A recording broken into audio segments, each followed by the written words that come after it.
Xin chào các bạn. Pháp, tên chính thức là Cộng hòa Pháp. Đây là một quốc gia xuyên lục địa trải dài từ Tây Âu đến vùng lãnh thổ hải ngoại ở Nam Mỹ, Đại Tây Dương, Thái Bình Dương và Ấn Độ Dương. Nếu chỉ xét về vùng lãnh thổ ở Tây Âu thì phía đông bắc của Pháp tiếp giáp với Bỉ, Luxembourg, phía đông giáp với Đức, Thụy Sĩ và Italia, phía nam giáp với Tây Ban Nha, Andorra và phía đông nam giáp với Công quốc Monaco. Theo CIA.gov thì Pháp là quốc gia lớn nhất ở Tây Âu với diện tích là 551.500 km². Nếu tính luôn các lãnh thổ hải ngoại thì Pháp là quốc gia có diện tích đứng thứ 42 trên thế giới, lên tới 643.801 km² và gấp gần 2 lần diện tích Việt Nam, đồng thời là nơi sinh sống của 65.302.000 người. Nền kinh tế của Pháp có sự phối hợp hoạt động giữa kinh doanh tư nhân và sự can thiệp của chính phủ. Chính phủ vẫn duy trì ảnh hưởng đáng kể vào các lĩnh vực cơ sở hạ tầng và sở hữu các ngành quan trọng như vận tải đường sắt, điện lực, hàng không và viễn thông. Hiện tại Pháp là thành viên của khối G7, nhóm 7 nền kinh tế hùng mạnh nhất thế giới, đồng thời là nền kinh tế lớn thứ 7 trên thế giới theo GDP danh nghĩa, đạt 2.620 tỷ USD và GDP bình quân đầu người đạt 40.121 USD. Còn xét theo sức mua tương đương thì Pháp là nền kinh tế lớn thứ 9 thế giới, đạt 3.020 tỷ USD và GDP bình quân đầu người theo sức mua tương đương đạt 46.247 USD. Về hành chính, Cộng hòa Pháp được chia thành 18 khu vực hành chính. Trong đó, 13 khu vực hành chính của Pháp nằm tại châu Âu, bao gồm phần lục địa và một hòn đảo lớn có tên Corsica, được gọi là France Métropolitaine, tức là chính quốc Pháp, để phân biệt với các vùng lãnh thổ hải ngoại. Thủ đô của Cộng hòa Pháp đặt tại Paris. Nó chỉ có diện tích khoảng 105 km², cùng với dân số khoảng 2.176.000 người. Nhưng nếu tính toàn bộ vùng Île-de-France, hay còn gọi là khu vực Paris, thì dân số của nó lên tới 12.175.000 người và đóng góp 808 tỷ USD vào nền kinh tế của Pháp trong năm 2017. Nổi tiếng với tên gọi Kinh đô ánh sáng, Paris là một trung tâm văn hóa của thế giới. Thành phố này còn được xem là một kinh đô thời trang cao cấp với nhiều khu phố xa xỉ cùng các trung tâm thương mại lớn. Đây là nơi đặt trụ sở của các tổ chức quốc tế như OECD, UNESCO và cũng là nơi diễn ra các hoạt động sôi nổi và đa dạng về tài chính, kinh doanh, chính trị và du lịch. Vì lẽ đó, Paris đã trở thành một trong những trung tâm trung chuyển lớn nhất của thế giới và được coi là một trong 4 thành phố toàn cầu cùng với New York, London và Tokyo. Ngoài 13 vùng tại chính quốc Pháp thì còn 5 vùng hải ngoại. Đầu tiên là Guyane. Đây là vùng có diện tích lớn thứ hai và là vùng lãnh thổ duy nhất của Pháp nằm trên lục địa Nam Mỹ. Vùng thứ hai là Guadeloupe. Đây là một nhóm khoảng 12 hòn đảo thuộc quần đảo Leeward tại tiểu Antilles ở đông bắc của biển Caribe. Cách đó không xa là vùng Martinique. Vùng thứ tư là Mayotte. Quần đảo nhỏ này nằm ở ngoài khơi của bờ biển phía đông châu Phi. Cuối cùng là vùng Réunion, nằm trên Ấn Độ Dương. Ngoài 18 vùng này, Cộng hòa Pháp còn 5 thực thể hải ngoại, bao gồm Polynésie thuộc Pháp, Saint-Barthélemy, Saint-Martin, Saint-Pierre and Miquelon, cùng Wallis and Futuna. Một thực thể đặc biệt là Nouvelle-Calédonie, một lãnh thổ hải ngoại bao gồm các yêu sách trên lục địa Nam Cực và các đảo lân cận, và một đảo trên Thái Bình Dương là đảo Clipperton. Hòn đảo này thực ra là một hòn đảo không có dân thường sinh sống. Về thành phần dân tộc, ngôn ngữ và tôn giáo, phần lớn người Pháp được cho là hậu duệ của nhóm người dân tộc Celt, mà cụ thể là người Gauls. Họ có sự pha trộn đáng kể với nhóm người Đức và người Ý do quá trình di cư và định cư trong nhiều thế kỷ.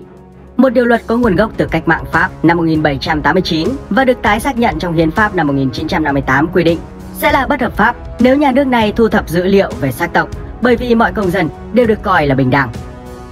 Tuy nhiên, năm 2004, tổ chức phi lợi nhuận Institut Montaigne ước tính Pháp có khoảng 51 triệu người da trắng, chiếm 85% tổng dân số, 6 triệu người gốc Bắc Phi, chiếm 10% dân số, 2 triệu người da đen, chiếm 3,3% dân số và khoảng 1 triệu người gốc Á, chiếm 1,7% dân số.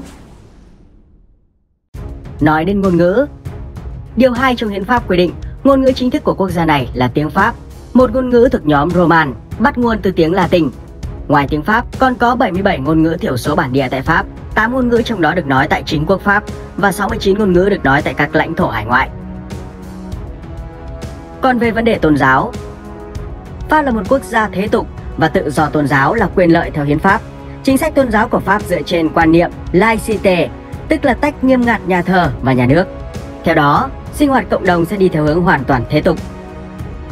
Theo một cuộc khảo sát được tổ chức vào năm 2016 bởi Institut Montaigne và Institut Français d'Opinion Publique (IFOP), 51,1% dân số của Pháp theo đạo Thiên Chúa, 39,6% dân số theo thuyết vô thần, 5,6% là người theo Hồi giáo, 2,5% là những người theo các tín ngưỡng khác và 0,4% còn lại chưa quyết định về đức tin của họ. Tuy nhiên, các ước tính về số lượng người Hồi giáo ở Pháp rất khác nhau. Năm 2003, Bộ Nội vụ Pháp ước tính tổng số người gốc Hồi giáo là từ 5 đến 6 triệu, chiếm khoảng 8 đến 10% dân số. Pháp cũng có cộng đồng người Do Thái lớn nhất ở châu Âu và lớn thứ 3 trên thế giới sau Israel và Hoa Kỳ, dao động từ 480.000 đến 600.000 người, chiếm khoảng 0,8% dân số. Về địa hình và khí hậu, nhìn chung, chính quốc Pháp có thể chia làm 4 vùng địa hình, đó là vùng đồng bằng và bán đảo ở phía Bắc và phía Tây, vùng cao nguyên trung tâm và miền núi biên giới, vùng ven biển Địa Trung Hải, và cuối cùng là đảo Corsica. Đầu tiên là vùng đồng bằng và bán đảo ở phía Bắc và phía Tây. Đồng bằng Paris là một vùng đồng bằng rộng lớn và màu mỡ, nằm ở phía Bắc của nước Pháp. Nó mang tên thành phố Paris, nằm gần trung tâm đồng bằng này. Về phía Tây Bắc, đồng bằng nằm dài theo eo biển nước Anh, nối liền với miền Tây Bỉ. Phần lớn bồn địa Paris bị bao quanh bởi vùng cao nguyên thấp. Vùng cao nguyên này tạo cho vùng đồng bằng rộng lớn phía Bắc của nước Pháp, có hình dạng như vùng lòng chảo nông trên bản đồ. Khắp đồng bằng Paris là mạng lưới đường bộ, đường xe lửa và các kênh đào. Mạng lưới này dẫn đến mọi miền của nước Pháp. Lúa mì là cây trồng quan trọng nhất ở đồng bằng Paris, vì nơi đây có khí hậu ấm áp về mùa đông. Ven biển phía Tây của đồng bằng Paris có khí hậu hải dương, thuận lợi cho việc trồng các cây ăn trái và rau quả. Đồng thời cũng tạo nên những đồng cỏ tốt, thích hợp cho việc chăn nuôi bò sữa. Bao bọc đồng bằng Paris ở phía Tây là hai bán đảo có mật độ dân số khá thấp, bao gồm bán đảo Brittany và bán đảo Normandy nhỏ hơn. Một đặc điểm đáng lưu ý ở hai bán đảo này là các hàng rào cây. Đây là những luống cây bụi hay cây nhỏ dùng để phân chia cánh đồng và đồng cỏ để giữ cho bò không đi lang thang. Không giống như đồng bằng ở Paris, khí hậu ẩm ướt và mát mẻ ở bán đảo không thích hợp cho việc trồng cây lúa mì, nhưng thuận lợi cho vườn cây ăn trái phát triển. Đặc biệt là táo, nguyên liệu quan trọng tạo ra rượu táo, sản phẩm nông nghiệp nổi tiếng của Normandy. Vùng nội địa bán đảo Brittany còn nổi tiếng với các bia cổ bằng đá cự thạch rải ra khắp bán đảo. Tập trung nhất là gần Canac, một làng nhỏ ở vịnh Morbihan. Mục đích của các bia cổ này cho đến nay vẫn chưa có lời giải thích nào rõ ràng. Ở phía tây nam nước Pháp, trong thung lũng sâu Garonne là đồng bằng Aquitaine. Đây là vùng có khí hậu hải dương, nhưng do nằm xa về phía nam nên nó có khí hậu ôn hòa hơn và số ngày nắng trong năm nhiều hơn các đồng bằng khác ở phía Bắc. Địa hình khu vực này gần như bằng phẳng, có thổ nhưỡng và khí hậu khá thuận lợi cho phát triển nông nghiệp. Các cây trồng chính ở đây là nho, dùng để sản xuất rượu vàng, và bắp, chủ yếu được dùng để nuôi gia súc. Nhìn chung, quang cảnh thông thường nhất ở đồng bằng Aquitaine là toàn bộ các làng nhỏ chen trúc, được đánh dấu bởi các hình tháp nón cao của nhà thờ và bao bọc bởi các nông trại. Tiếp đến là vùng cao nguyên trung tâm và miền núi biên giới. Khu vực cao nguyên trung tâm của Pháp là một khối núi cổ nằm trên vành đai núi lửa đã bị tắt kéo dài từ Bắc xuống Nam. Phần lớn cao nguyên được hình thành từ các đá granite và đá biến chất, với độ cao trung bình từ 800 đến 1.300 m so với mực nước biển. Rìa phía nam của cao nguyên là khu vực núi đá vôi rộng lớn, được gọi là Coast. Tại đây có những hẻm núi rất ấn tượng, những hang động lưu giữ những bằng chứng của người tiền sử. Nhìn chung, khu vực cao nguyên trung tâm có khí hậu ẩm ướt, nhưng đất đai kém màu mỡ. Thảm thực vật ở đây chủ yếu là những rừng rẻ, rừng sồi và đồng cỏ, chỉ phù hợp với các hoạt động chăn nuôi, đặc biệt là chăn nuôi cừu lấy sữa để làm format Roquefort nổi tiếng. Ở phía đông và đông nam của Pháp là dãy núi Alps, dãy Jura và dãy Vosges. Nó tạo thành biên giới tự nhiên với Ý, Thụy Sĩ và Đức và bị ngăn cách với cao nguyên trung tâm bởi một khe nứt sâu theo hướng bắc nam do sông Rhône tạo ra và thường được gọi là hành lang Rhône-Saône. Trong đó, dãy Alps có địa hình hiểm trở, các đỉnh núi cao và thung lũng sâu. Tại đây cũng có đỉnh Mont Blanc, cao 4.819 m so với mực nước biển, là đỉnh núi cao nhất tại Pháp. Ở tây nam của nước Pháp là dãy núi Pyrenees, hình thành trên biên giới tự nhiên giữa Pháp và Tây Ban Nha. Trong tất cả các biên giới tự nhiên trên thế giới, dãy núi Pyrenees là một trong những biên giới được xác định rõ ràng nhất. Nó trải dài khoảng 430 km từ vịnh Biscay của Đại Tây Dương tới mũi Gréoux ở Địa Trung Hải. Về phía lãnh thổ Pháp, dãy Pyrenees nhô lên khá dốc do chúng không bị xói mòn nhiều trong thời kỳ băng hà. Ở đây cũng không có hồ lớn, thung lũng rộng và các đỉnh núi hình răng cưa như núi Alps. Nhìn chung, ở miền núi của nước Pháp, mùa đông rất lạnh và có tuyết rơi, mùa hè mát mẻ và có mưa. Nhưng nó cũng có sự thay đổi theo độ cao của dãy núi. Nhờ lượng mưa lớn cùng với nguồn nước do băng tan, cho nên sông ngòi ở miền núi Alps có lượng nước dồi dào và tiềm năng thủy điện rất lớn. Vùng ven biển Địa Trung Hải. Đây là một dải đồng bằng nhỏ hẹp ven biển Địa Trung Hải, bao gồm lưu vực sông Aude và sông Rhône. Địa hình đặc trưng ở vùng đồng bằng này là các đầm phá ven biển, các mỏ cát và các đầm lầy. Tại đây cũng có một trong những khu bảo tồn thiên nhiên ngập nước quan trọng nhất của châu Âu, đó là vùng Đông Lây Camargue. Nó được bảo vệ như một công viên từ năm 1927 và chính thức được thành lập như một công viên và khu bảo tồn thiên nhiên trong khu vực vào năm 1970 để bảo vệ hơn 400 loài chim di cư cùng với ngựa trắng, bò tót và hồng hạc. Khu vực ven biển này có khí hậu Địa Trung Hải với mùa hè dài và ấm áp, mùa đông ngắn và mát, thường có mưa nhiều. Khí hậu này phù hợp cho việc trồng cây ăn quả, đặc biệt là nho và ô liu. Ngoài ra còn có đào, mơ, chanh và cam. Lúa được trồng ở vùng đất thấp châu thổ sông Rhône. Cuối cùng là đảo Corsica. Đây là một hòn đảo rộng 8.680 km2 nằm trên biển Địa Trung Hải với độ cao trung bình khoảng 568 m. Trên thực tế, nó là một khối núi nhô lên ở giữa đại dương và cao 2.706 m so với mực nước biển. Cảnh quan ở đây bao gồm những vịnh biển với làn nước trong xanh như ngọc, những khu phố ven biển sôi động và những bãi biển cát trắng, đến những hẻm núi hùng vĩ, những thung lũng xanh tươi, những khu rừng rậm rạp và những ngôi làng trên đỉnh đồi bị thời gian lãng quên. Về sông ngòi, nước Pháp có những con sông thơ mộng chảy qua những thành phố và làng mạc, mang đến cho chúng ta những hình ảnh không thể nhầm lẫn về dòng nước tuyệt đẹp lăn tăn dưới những cây cầu mang tính lịch sử cùng những thửa ruộng ven sông trong quá khứ và những lâu đài sừng sững. Trong đó, sông Loire dài 1.350 km là con sông dài nhất tại Pháp. Từ Orléans, sông Loire chảy về phía tây nam, nơi có các thung lũng rực rỡ và những lâu đài nằm hai bên bờ. Chính tại đây, lịch sử nước Pháp đã được tạo nên và các vị vua và nữ hoàng lên kế hoạch cho các chiến dịch và vạch ra tương lai của họ. Sự giàu có của nó bao gồm các thị trấn và các lâu đài đồ sộ, quyến rũ như lâu đài Blois, lâu đài Chambord và lâu đài Amboise. Ngoài ra, Pháp còn có một số con sông lớn khác như sông Rhône dài 813 km, sông Seine dài 776 km, sông Garonne dài 575 km và sông Dordogne dài 483 km.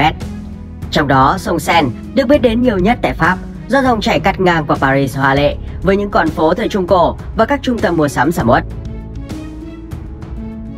Về mặt du lịch, theo Tổ chức Du lịch Thế giới, Pháp là địa điểm du lịch hàng đầu thế giới trong nhiều năm.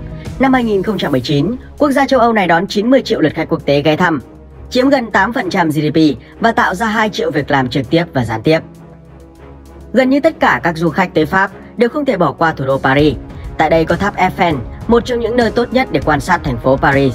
Tháp có sườn bằng sắt, được kỹ sư Alexander Gustave Eiffel thiết kế vào năm 1889. Trong một thời gian dài, nó là kiến trúc cao nhất thế giới với chiều cao lên tới 300 m, chưa tính 24 m anten truyền hình trên đỉnh, và duy trì địa vị này mãi cho tới năm 1930.